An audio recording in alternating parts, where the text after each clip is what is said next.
Selamat pagi jemaat kekasih Tuhan, Shalom. Mari kita berdoa kepada Tuhan. Ya Allah, kami bersuka cita karena boleh datang ke rumah Tuhan pada pagi hari ini. Rumah kehadiran Tuhan boleh ada di gereja ini maupun di tempat di rumah-rumah di mana kami beribadah di rumah masing-masing. Engkau adalah Allah yang tidak terbatas.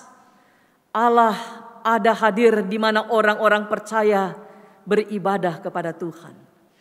Karena itu kami sangat bersyukur Tuhan. Engkau Allah yang hidup, yang bersekutu dengan umat-Mu, yang telah membawa kami keluar dari kegelapan kepada terang yang ajaib. Dan kami bersyukur Tuhan selama beberapa minggu mempelajari suatu kehidupan, nilai hidup kekekalan yang Tuhan ajarkan melalui Yesus Kristus kepada kami yang ditebus.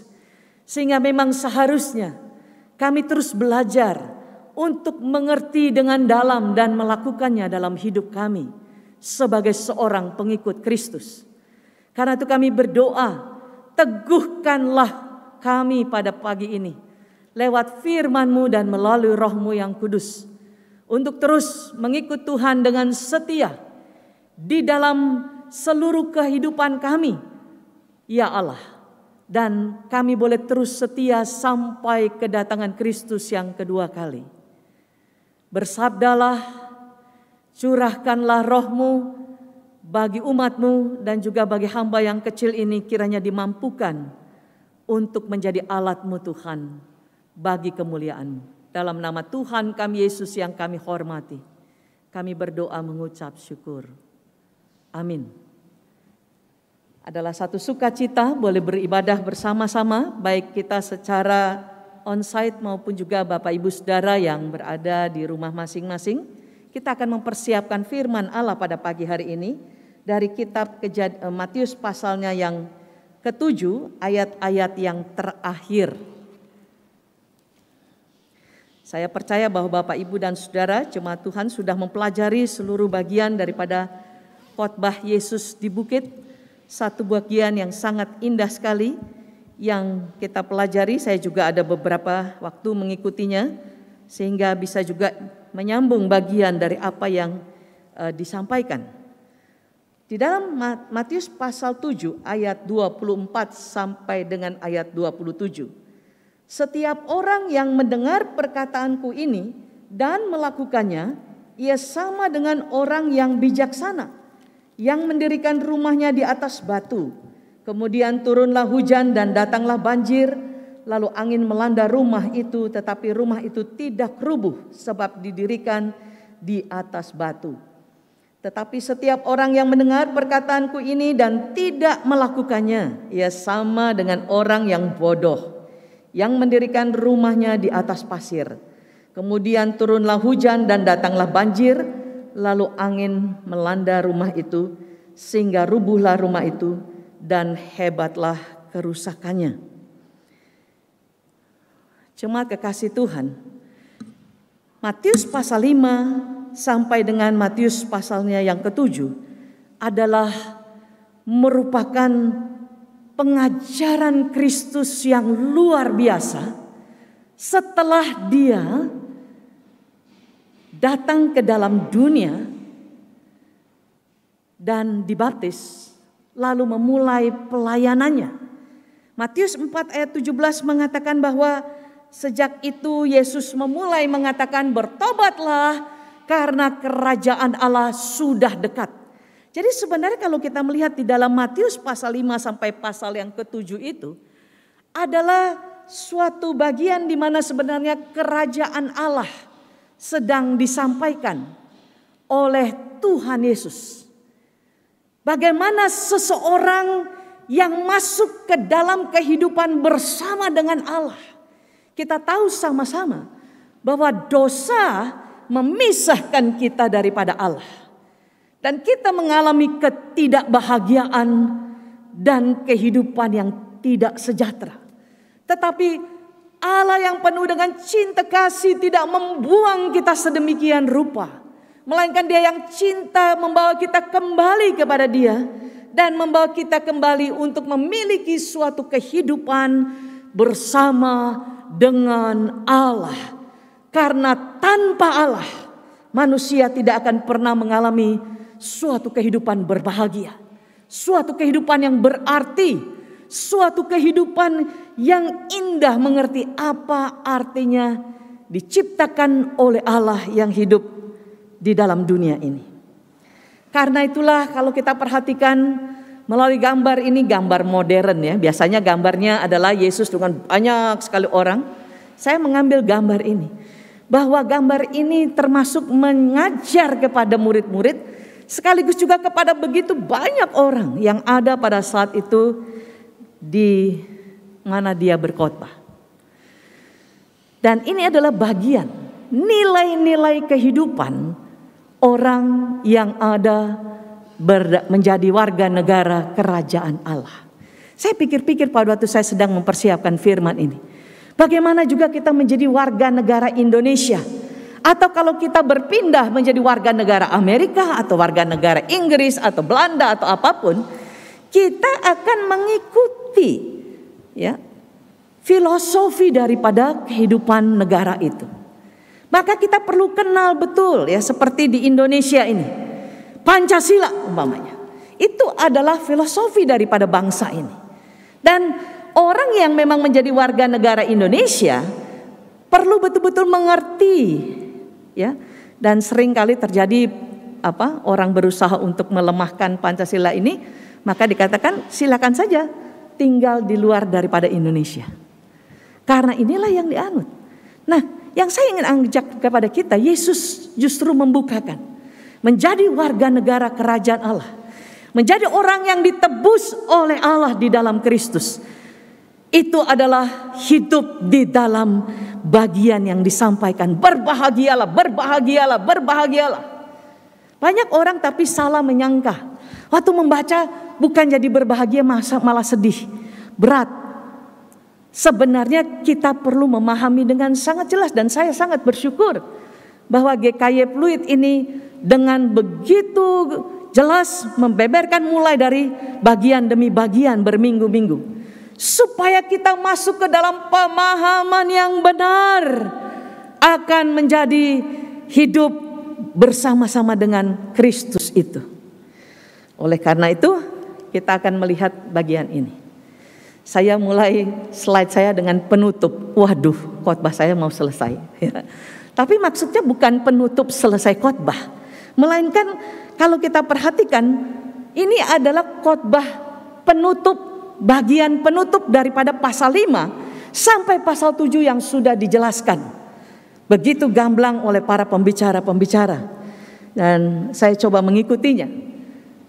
Dan di akhir daripada apa yang sudah dipaparkan oleh Tuhan Yesus Kristus tentang norma etika hidup dalam kekristenan itu, maka sampai pada pesan penting pada penutup itu yang baru saja kita baca, yang dikatakan bahwa setiap orang yang mendengar. Jadi ini berbicara kepada setiap orang yang mendengar apa yang disampaikan, dijelaskan oleh Tuhan Yesus Kristus. Maka dia lanjutkan bahwa setiap orang yang mendengar perkataanku, dia tidak bilang silakan pulang. Ya, ini kan karena kan waktu itu di bukit ya. Dia nggak bicara bahwa kalian sudah dengar semua, selamat pulang dengan sukacita. Tidak. Dia memberikan suatu encouragement, suatu dorongan, bahkan sekaligus warning, mengingatkan. Dan itu dia lakukan lewat bagian yang kita buat tema hari ini. 2 fondasi rumah ya, atau kita berbicara tentang fondasi ya, the 2 foundations. Biasanya Yesus selalu demikian kalau mau menyampaikan sesuatu. Dia akan memberikan contoh atau ilustrasi. Dan biasanya contoh dan ilustrasi itu sangat mengena dengan hidup sehari-hari orang yang mendengarnya, supaya dapat dipahami. Nah, dia memberikan satu ilustrasi tentang fondasi. Fondasi bisa berbicara rumah, bisa bicara kantor, bisa bicara gereja, bisa bicara gedung-gedung apapun juga. Apa itu fondasi? Saya coba menanyakan ya, ini orang-orang arsitek ya yang paling tahu ya. Fondasi adalah suatu dasar yang harus dibangun begitu kuatnya dan membutuhkan waktu. Biasanya kalau membangun satu bangunan itu yang paling lama adalah di bawahnya itu. Ya. Begitu lama dan kadang-kadang ditutup dulu ya supaya bisa dilakukan dengan baik tanpa debu dan sebagainya, ya. Dan saya senang sekali dulu waktu masih remaja, saya ingat kalau pulang kadang-kadang saya naik bis pulang ke rumah begitu ya. Dari SMA 6 Bulungan ke rumah saya. Maka melewati tangga penyeberangan.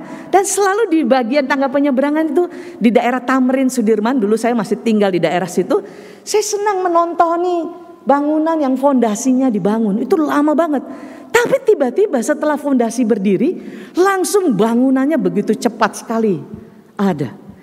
Jadi kalau kita lihat bahwa dalam hal ini fondasi itu sangat penting, memperhatikan panjang lebar juga berapa lantai yang akan dibangun, sehingga fondasi yang dibuat harus cukup kuat menopang sebuah gedung tersebut. Jadi berbicara kata fondasi ini sesuatu yang vital untuk membuat suatu bangunan itu kuat atau tidak.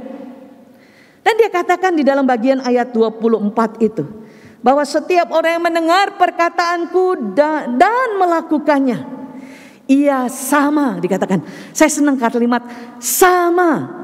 Ia sama dengan orang yang bijaksana yang mendirikan rumahnya di atas batu.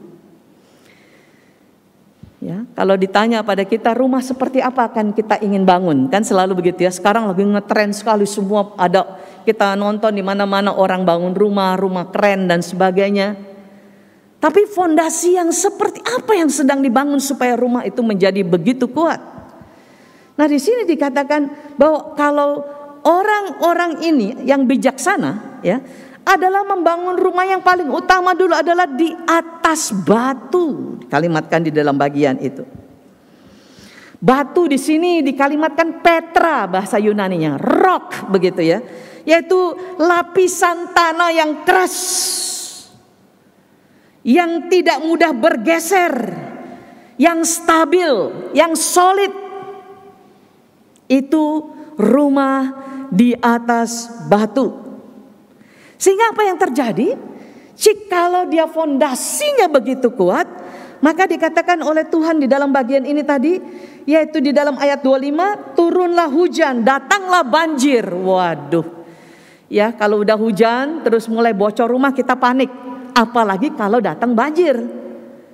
Ya. Maka kalau rumah itu ya kuat, banjir itu tidak akan mengganggu dia, ya. Dia akan tetap berdiri sebab didirikan di atas batu. Saya ingat-ingat banjir sering sekali zaman lalu terjadi ya. Apalagi saya pada waktu itu sering-sering dengan teman-teman dari GKY Pluit menolong orang di Mangga Ubi yang selalu kebanjiran. Ini Bapak Ibu mungkin kalau yang hadir atau yang ada di rumah pasti masih ingat. Bagaimana kita cukup cemas kalau mendengar laporan. Wah, airnya sudah selutut. Wah, airnya sudah sepinggang. Lalu saya sudah ada di gereja ya. Dan saya berbicara gimana nih, mereka sudah sepinggang. Kalau seleher nanti kita angkat katanya. Oh, kalau seleher gitu ya. Jadi dipersiapkan. Saya sangat bersyukur bahwa GKY Pluit jemaatnya begitu sigap begitu ya. Ada yang sediain truk untuk mengangkat mereka yang akan diangkat.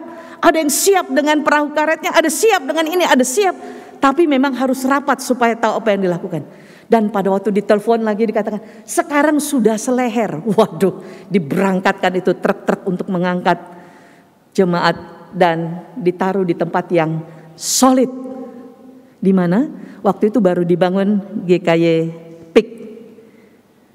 Di tempat parkiran itu masih kinclong sekali semuanya. diizinkan oleh majelis untuk berada di sana. Lalu semua merasa apa?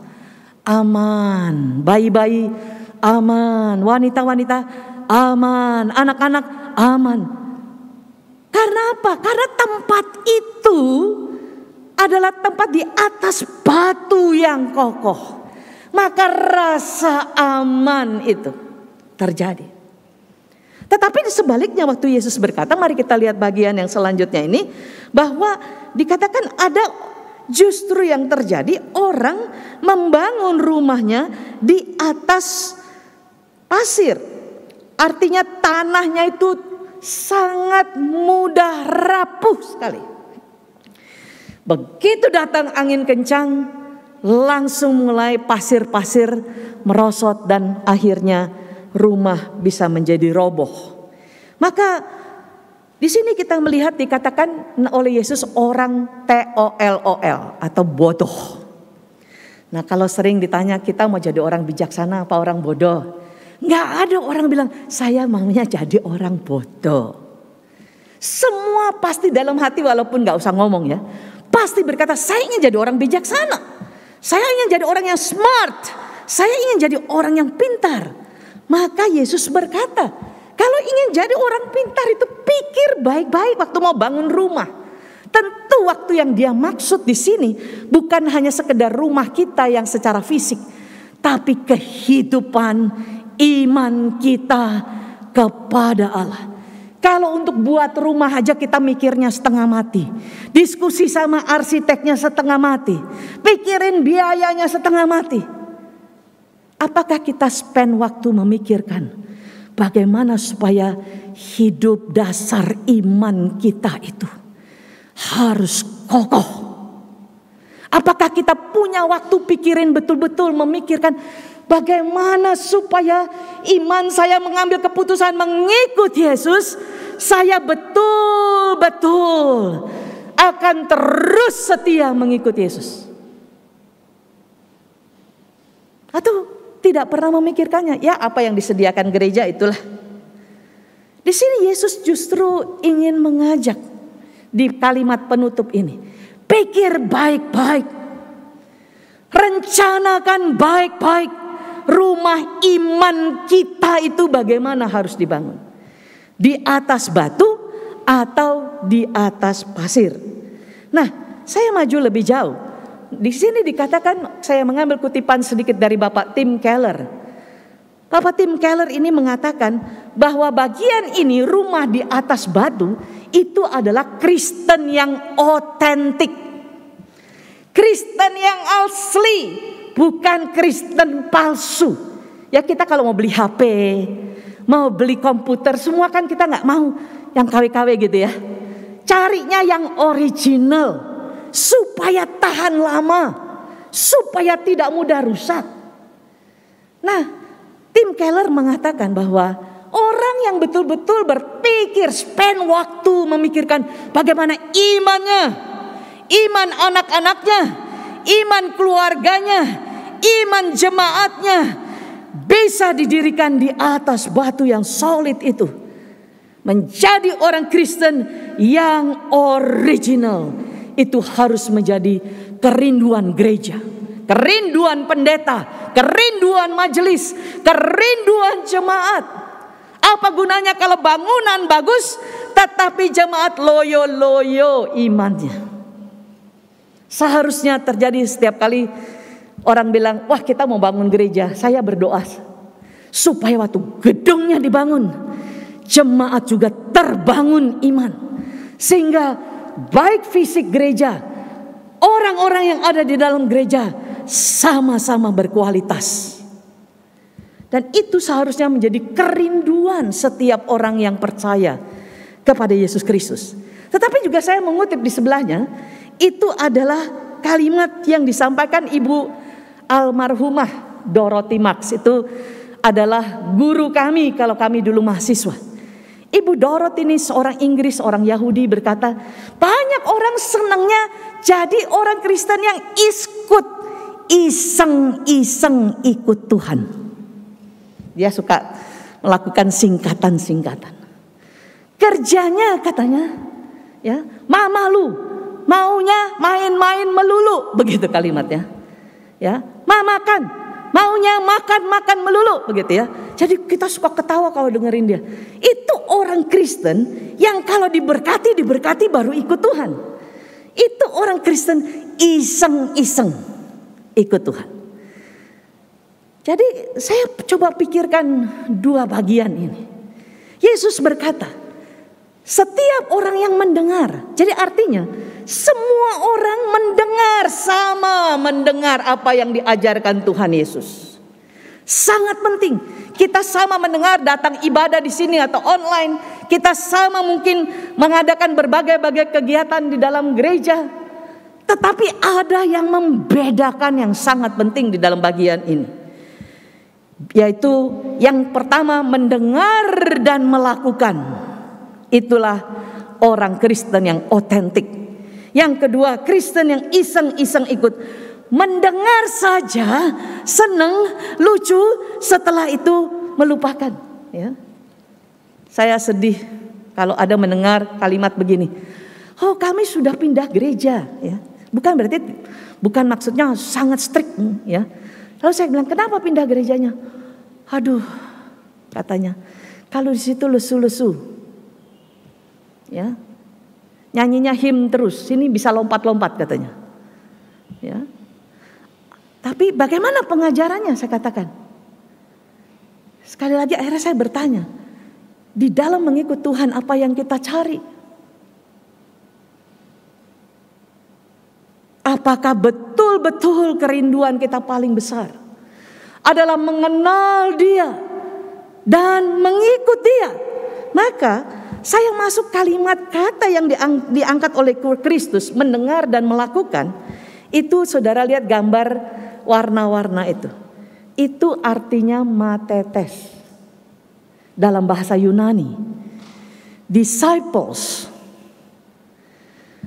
Mendengar, ya, ready to learn and ready to do what we have learned. Bersedia mendengar dengan sungguh-sungguh dan bersedia melakukan apa yang didengar. Dengan kata lain, Yesus sedang mengajak kepada orang-orang yang mendengar khotbah di bukit ini, jadilah muridku yang sungguh dan sejati. Terlalu banyak kita lihat bahwa di dalam pelayanan Yesus, orang ikut Yesus. Berpuluh-puluh orang. Tetapi pada waktu terjadi sesuatu, maka kelihatan mana yang asli, mana yang tidak asli murid. Salah satunya umpamanya, waktu Yesus kasih makan 5.000 orang. Apa yang terjadi? Wah, semua orang begitu kenyangnya. Lalu apa? Yesus pergi, mereka semangat ikut lagi. Lalu begitu lihat Yesus hilang, mereka cari di mana Yesus. Ya, mungkin kalau saya jadi Yesus ya, dalam tanda kutip saya manusia, saya akan bilang, waduh gile, fansnya banyak banget ya gitu ya, seneng gitu ya. Tapi Yesus tidak. Karena dia tahu ikut Yesus itu bukan karena kenal Dia. Itu dikatakan Yesus dalam Yohanes 6. Kamu cari aku bukan karena kamu mengenal aku. Karena apa? Karena perutnya kenyang. Karena berkat-berkat. Tetapi pada waktu Yesus memperkenalkan siapa dirinya, semua bengong. Lalu bilang, aja gile, sekarang roti tidak dikasih lagi, mau kasih apa? Tubuhnya. Karena udah gak punya lagi dia roti. Ya, mau kasih minuman, gak punya, dia bilang minumlah darahku. Lalu ironis banget Yohanes mencatat, sejak Yesus memperkenalkan dirinya, banyak dari mereka mengundurkan diri mengikut Yesus. Dengan kata lain bahwa mereka ikut Yesus tapi tidak kenal Yesusnya itu siapa. Sehingga mereka hanya cari berkat-berkatnya dan tidak kenal sumber berkat itu. Maka kalau berkat hilang, maka mereka juga menghilang. Tetapi hal yang indah adalah pada waktu orang mengenal Yesus. Kemarin saya tidak perlu memperjelas lagi, Pendeta David kayaknya sudah menjelaskan. Kata ginosko dikatakan ya. yaitu orang yang punya hubungan dengan Kristus. Orang yang sudah ditebus, dipersatukan dengan Kristus. Kristus di dalam dia dan dia di dalam Kristus. Maka orang ini justru kalau dia bertumbuh, dia akan makin terpukau kepada Yesus. Ini rahasia yang indah yang ingin saya bagikan. Dikarenakan apa? Kalau mengalami hubungan dengan Tuhan dengan jelas, maka ada daya tarik yang luar biasa yang bisa kita nikmati bersama dengan Kristus. Jadi bukan hanya sekedar diberkati. Nah, jemaat kekasih Tuhan, kata matetes ini atau disciple ini memberikan suatu konotasi yang jelas. Saya ingin bacakan. Christian disciples is the transformation process that turns a believer into the person God wants him to be. Murid Kristus yang sejati itu adalah mengalami transformasi, proses transformasi. Dari hanya pertama dia percaya menerima Kristus, diubahkan menjadi pribadi yang Tuhan mau. Wah, itu luar biasa. Jadi saya ingin justru mengajak kita evaluasi sedang. Sudah berapa lama kita betul-betul mengikut Kristus, mengalami perubahan dalam karakter, dalam hidup kita, to be like Christ, menjadi seperti Kristus. Apakah itu menjadi kerinduan kita? Bahwa bagaimana dalam planning hidup saya, makin hari saya mencantumkan, saya harus makin menjadi serupa dengan Kristus. Saya tidak hanya sekedar berbicara, Bapak Ibu. Tiap tahun saya membuat PR buat diri saya.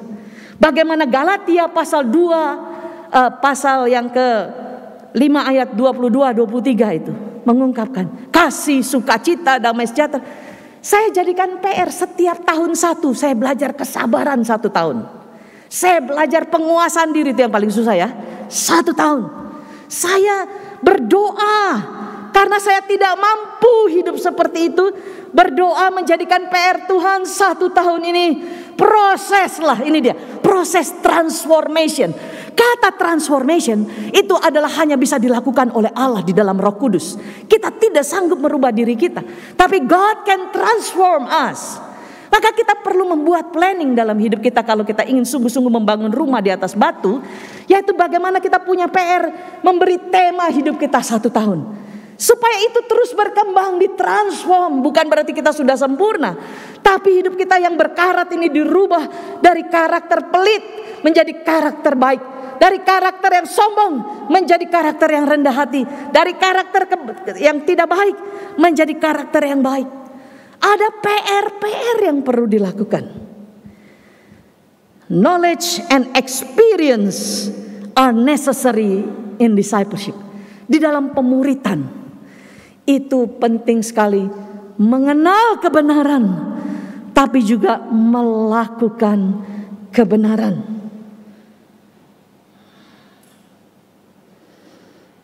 Jadi saya menulis di situ kalimat di bawahnya. Inti dari menjadi murid Kristus adalah komitmen tanpa pamrih. Total. Barang siapa mau mengikut aku, ia harus menyangkal dirinya, mengikut aku dan memikul salib. Nah, kadang-kadang hal ini kita bisa lupa. Saya juga bisa lupa. Karena itu betapa pentingnya kita membuat program-program untuk membawa kita selalu sadar bahwa dalam hidup ini kita mengikut Tuhan, kita total komitmen. Dan itu perlu belajar bersama-sama. Saya sangat kenal GKY Pluit termasuk gereja yang serius mengajar pada jemaatnya. Saya ingat sekali beberapa tahun yang lalu waktu saya masih di OMF. Tiap Sabtu, betul tidak? Sabtu jam berapa ini Pak Erwin ya? Saya lupa ingat ya. Benar ya? Jam 7. Saya diundang sampai 11 sesi, dikatakan jam 7 tiap Sabtu. Aja gile, saya pikir gitu ya. Terus saya pikir orang yang datang sedikit, yang datang banyak, benar ya Pak? Wah, saya bilang ini GKY Pluit ini luar biasa ini. Saya tidak ingin membangga-banggakan Bu, tapi karena mengerti, merindukan supaya yang keluar, yang ada jemaat yang berkualitas menjadi murid Kristus. Bukan iseng-iseng ikut Yesus. Jemaat kekasih Tuhan, saya harus jujur berkata, saya terima kasih diberikan tema ini. Karena saya lahir daripada gereja yang sangat tradisional, yang katanya Roh Kudusnya gak ada. Kok tahu dia gak ada Roh Kudus ya? Justru Roh Kudusnya luar biasa bekerja di sana. Gereja yang gak terkenal, HKBP, pasti tahu itu. Tapi saudara, begitu tahun 79, saya masih remaja itu, saya ikut PA. Di PA itu saya mengenal Yesus Kristus. Bukan hanya sekedar ikut lagi. Saya terima kasih pada gereja yang mengajar siapa Yesus dengan serius. Lalu sesudah saya terima Yesus, saya bersyukurnya apa? Tidak dibiarkan. Jadi setelah terima Yesus, banyak gereja kalau KKR habis itu dibiarin aja. Akhirnya jadi orang Kristen yang bantet begitu, nggak bertumbuh. Nah di gereja itu di mana saya bergereja, begitu saya terima Tuhan Yesus, kan itu masih rindu untuk makin kenal Tuhan, betul? Lalu ada seorang pemimpin berkata, mau ikut pemuritan small group? Hah? Apa itu? Oh di situ akan disetting untuk ikut Yesus terus menerus. Karena sekali ikut Yesus sama dengan seperti orang menikah. Begitu berjanji menikah, maka total komitmen. Itu yang terjadi, yang Yesus harapkan. Bukan jadi orang Kristen yang asal-asalan. Maka saya bilang, saya bersedia. Dan 1-2 tahun saya dibina oleh orang yang luar biasa. Wah, saya ini menjelang setiap tahun dia ulang tahun sampai hari ini saya gak pernah lupa. Sudah 40 tahun lebih saya tidak bersama dia. Saya selalu dalam hari ulang tahunnya saya cuma bicara, Tuhan, saya sangat bersyukur ada orang yang bersedia membina iman saya pada waktu saya masih remaja. Mengerti bahwa saya harus bertumbuh, dituntun, dimentorin. Dan seindahnya di dalam pemuritan apa? Bahwa setiap kali kita belajar kebenaran, kita punya PR untuk melakukannya. Nah itu kelebihan daripada pemuritan.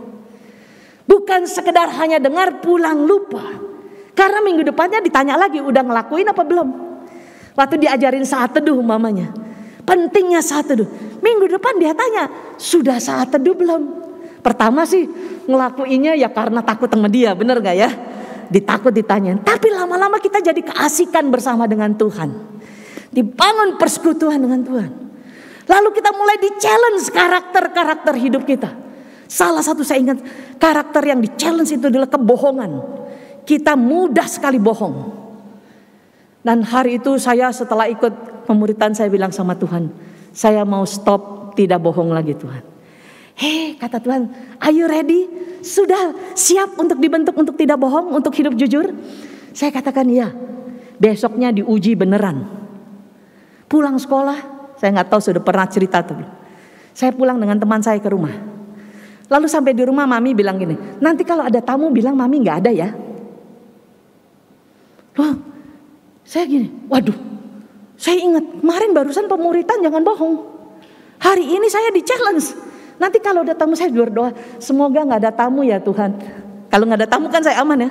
Tiba-tiba tamu beneran datang. Kata Tuhan, are you ready?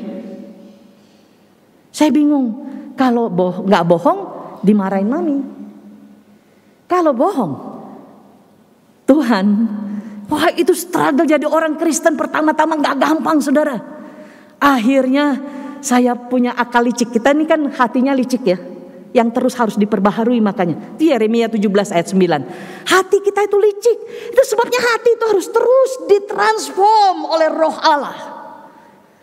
Maka saya bilang sama teman saya, kamu buka pintu dong. Bilang aja mamaku gak ada. Kan bukan aku yang bohong. Saya ngajak dia berbohong. Dan saya lari kemana? Ke kamar mandi, ngumpet. Gak tahu kenapa saya takut banget. Ya karena saya takut tuh, saya lari ke kamar mandi. Sampai di kamar mandi saya kepleset telur di sini. Kata Tuhan, jangan main-main. Sejak itu saya mengerti. Saudara, pemuritan itu menolong kita untuk seperti pakai kacamata kuda. Fokus. Pemuritan itu membuat kita fokus. Kita diajak bersama-sama belajar. Ya, siapa yang pasti sudah banyak yang pernah pergi ke Yerusalem ya. Nah kan ada jalan Via Dolorosa itu ya. Nah tapi sayangnya zaman dulu Via Dolorosa itu sepi kan. Cuman banyak orang untuk melihat Yesus yang berjalan. Tapi itu kan pasar kalau sekarang. Nah lalu pemimpin tour guide-nya bilang begini sama kita. Pakai, dia orang sana padahal, tapi dia bisa bahasa Indonesia sedikit. Halo saudara, pakai kacamata kuda. Saya pikir apa maksudnya? Ternyata begitu sampai pasar semua kan. Ya lagi perenungan padahal untuk ke Kristus menuju salib. Orang lirik, aduh tuh itu sendal bagus banget. Aduh tuh keramik bagus banget. Dia ingetin lagi, pakai kacamata kuda. Kita ketawa-ketawa tapi akhirnya saya berpikir, benar juga kan kuda itu supaya gak lari ke sana kemari kan dipakein penutupnya itu supaya dia fokus. Berapa banyak kita begitu tertarik dengan berbagai hal sampai tidak ada kacamata kuda membuat kita lari ke kiri, lari ke kanan. Lalu kiri rasa indah, lalu kanan rasa indah. Lebih indah dari segalanya dan akhirnya melupakan Kristus. Saudara, saya meneruskan bagian ini akhir-akhir dari saya membicarakannya. Kalau kita melihat rumah ini, gambar ini saudara-saudara yang kasih dalam Tuhan, maka kita akan melihat dengan jelas. Di situ dikatakan adalah rumah yang satu itu di atas batu, maka berdiri tegak. Yang paling di atas adalah rumah yang terdiri daripada di atas pasir, maka dia yang tidak melakukan kebenaran akhirnya datang hujan dan sebagainya roboh. Saya beri contoh Yudas. Berapa banyak Yudas mendengar khotbah Tuhan Yesus. Berapa banyak Yudas melihat apa yang dikerjakan Yesus. Tetapi dia hanya stop mendengar dan hatinya membatu. Dia terus mengeraskan dirinya. Dan dia selalu melihat karena dia bendahara, uang jauh lebih indah daripada Tuhan Yesus. Itu Yesus selalu bilang. Makanya orang cinta uang itu kan mamon ya. Akan sulit sekali orang yang cinta uang bisa cinta Yesus sungguh-sungguh. Maka Yudas sayangnya sampai matinya lihat uang jauh lebih mulia dari Yesus. Karena apa? Karena dia walaupun ikut Yesus tiap hari naik kapal tidur bersama, tapi never have deep relationship with Christ. Tidak pernah memiliki hubungan yang intim dengan Kristus. Dia hanya iseng-iseng ikut Kristus. Tapi saudara sebaliknya, saya justru ingin kita membuka Filipi 3, mari kita lihat. Ini saya selalu menyukai ayat ini. Sejak remaja saya senang sekali memperhatikan ayat ini. Filipi pasal 3. Tolonglah membuka bersama supaya kita lihat ayat 7, ayat 8 ini begitu luar biasa. Dikatakan oleh Paulus di sini. Tetapi apa yang dahulu merupakan keuntungan bagiku, ya. Itu di ayat-ayat sebelumnya berarti ya. Sekarang ku anggap rugi karena Kristus. Lalu ayat 8. Malahan ditambah lagi. Segala sesuatu ku anggap rugi karena pengenalan akan Kristus Yesus. Jadi dipakai lagi kalimat pengenalan. Pengalaman bersama Kristus. Hidup keintim bersama Kristus. Sehingga dia berkata pada ayat 8 itu.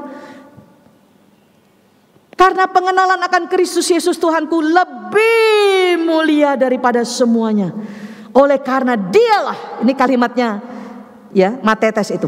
Aku telah melepaskan semuanya itu dan menganggapnya sampah supaya aku memperoleh Kristus.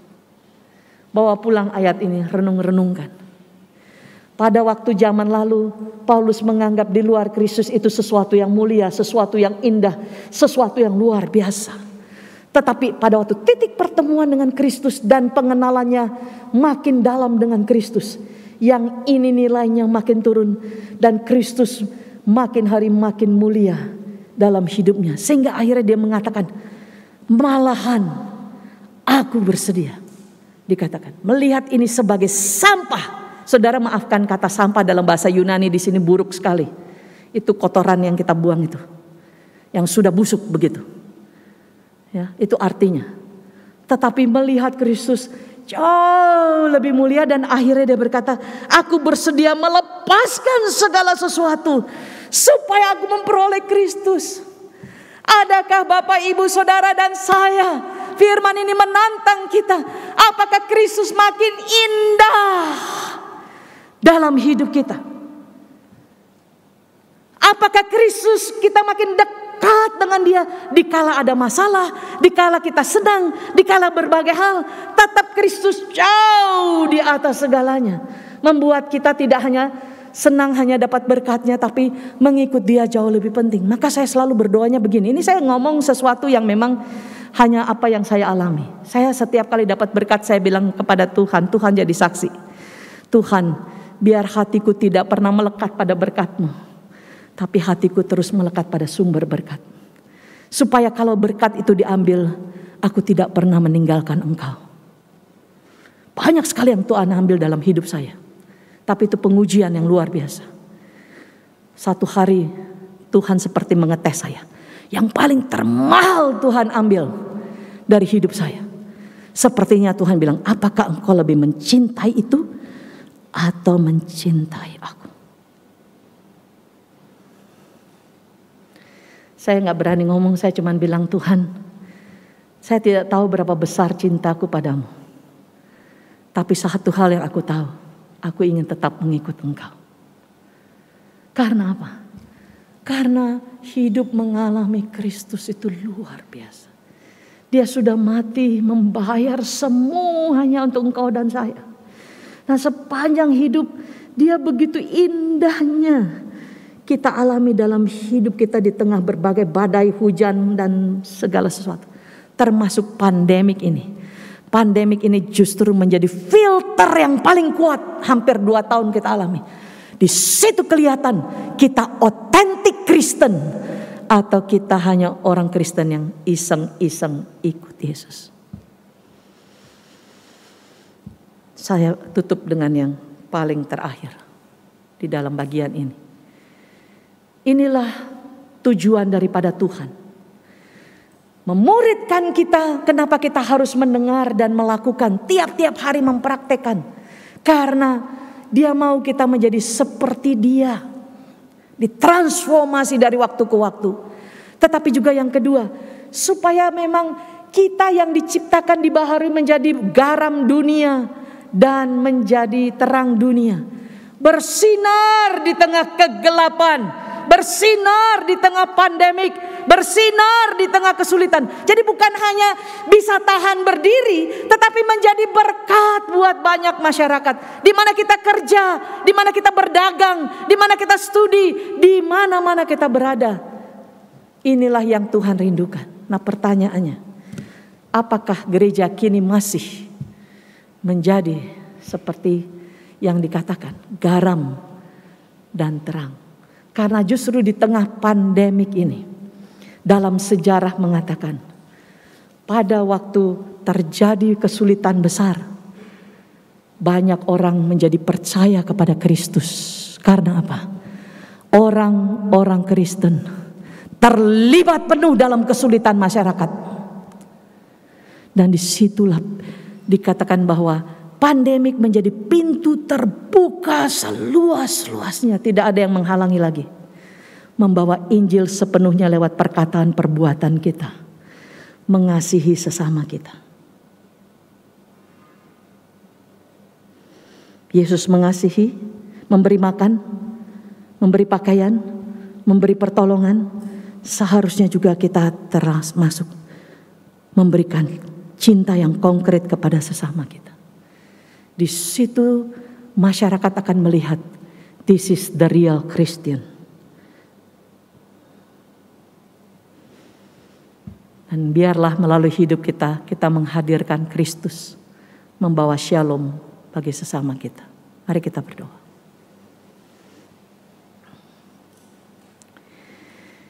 Ya Tuhan, terima kasih di tengah pandemik seperti ini, gereja membawa kami belajar lagi akan karakter daripada orang percaya. Kehidupan kualitas orang percaya. Supaya kami bisa melihat keberadaan kami, pribadi, keluarga, jemaat. Apakah ini kami makin menjadi serupa dengan Kristus? Kami menghidupi kebenaran-kebenaran dan melakukannya di dalam hidup kami. Sehingga waktu pandemik datang, kesulitan datang, kami tidak menjadi lemah iman, roboh, tapi makin kuat karena Tuhan berdaulat atas pandemik. Bahkan di tengah pandemi kami makin mengalami luar biasanya Engkau. Dan kami bahkan bisa bersaksi menjadi garam dan terang bagi sesama kami. Ya Allah, ya Tuhan, terima kasih untuk pengajaran berminggu-minggu dari kitab ini. Dan hari ini Engkau menantang kami kembali. Apakah kami mau mulai kembali lagi? Melanjutkan lagi kalau sudah melanjutkan. Proses transformasi itu. Memplanningkan dalam hidup kami, membangun fondasi akan firman dan menjadi pelaku firman, supaya hidup kami ditransformasi menjadi seperti Kristus, dan supaya kami menjadi berkat besar bagi bangsa kami ini. Tuhan, terima kasih, meteraikan seluruh firman yang dipelajari berminggu-minggu dari ayat ini, dan biarlah Roh Kudus membuka hati kami untuk menjadi pelaku kebenaran. Pada pagi ini, izinkan Yesus sendiri menantang kita. Maukah kita mulai sungguh membuka hati, memplanningkan tahun ini dan ke depan, membangun rumah iman kita, menjadi pendengar, belajar kebenaran, dan menghidupi kebenaran dari waktu ke waktu. Sehingga menjadi pribadi dan jemaat yang disukai oleh Tuhan karena menjadi berkat bagi banyak orang. Ini sebenarnya menjadi doa kita, datanglah kerajaan-Mu. Ambillah keputusan sendiri kepada Tuhan. Terima kasih ya Tuhan untuk pengajaran-Mu.